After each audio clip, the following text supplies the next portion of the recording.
बरसात का महीना चल रहा था। बाहर बारिश हो रही थी और अंदर क्लास चल रहा था। टीचर ने सभी बच्चों से कहा, अगर आप सभी को 100 रुपये का नोट दिया जाए तो आप सब क्या खरीदोगे? तो किसी ने कहा, मैं खिलौने खरीदूंगा। तो किसी ने कहा, मैं बंदूक। लेकिन इन सभी के बीच एक बच्चा कुछ सोचने में डूबा हुआ था। तभी टीचर ने उससे पूछा, तुम क्या सोच रहे हो?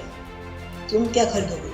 तो बच्चे धीमे से कहा, टीचर जी, मेरे माँ आंखों में थोड़ा कम दिखाई देती है, तो मैं अपनी माँ के लिए एक चश्मा खरीदूंगा।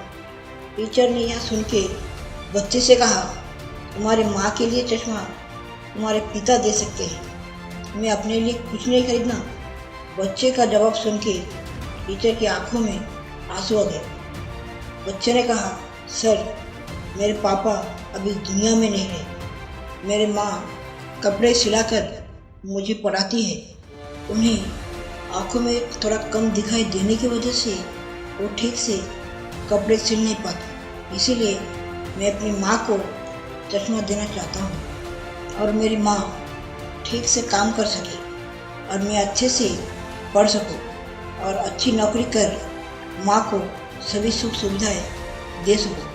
टीचर यहाँ सुन के रो पड़े और कहने लगे, बेटा, तुम एक दिन बहुत नाम कमाओगे।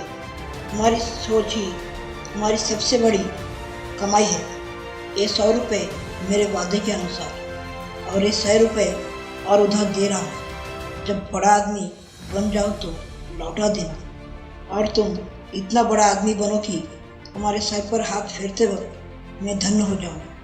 12 वर्ष बाद एक दिन बारिश हो रही थी और आज भी स्कूल के अंदर क्लास चल रहा था। अचानक स्कूल के सामने जिला कलेक्टर की लाल बत्ती गाड़ी आके रुकती है।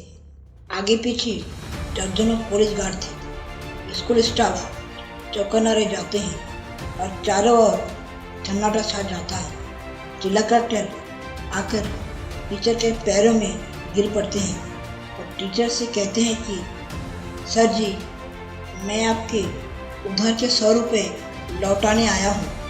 पूरा स्कूल स्टाफ यहाँ सुन के दंग रह जाते हैं। फिर बूढ़े टीचर लड़के को उठाकर अपने गले लगा लेते हैं और शाबाशी देते हैं और रोने लगते हैं। दोस्तों, इसीलिए अपने जीवन में जब भी सफलता पा लेना, कभी भी घमंड मत करना और अपने जीवन के इस मुकाम तक पहुंचने के लिए जिन लोगों ने आपका साथ दिया है, उन्हें कभी मत भूलना।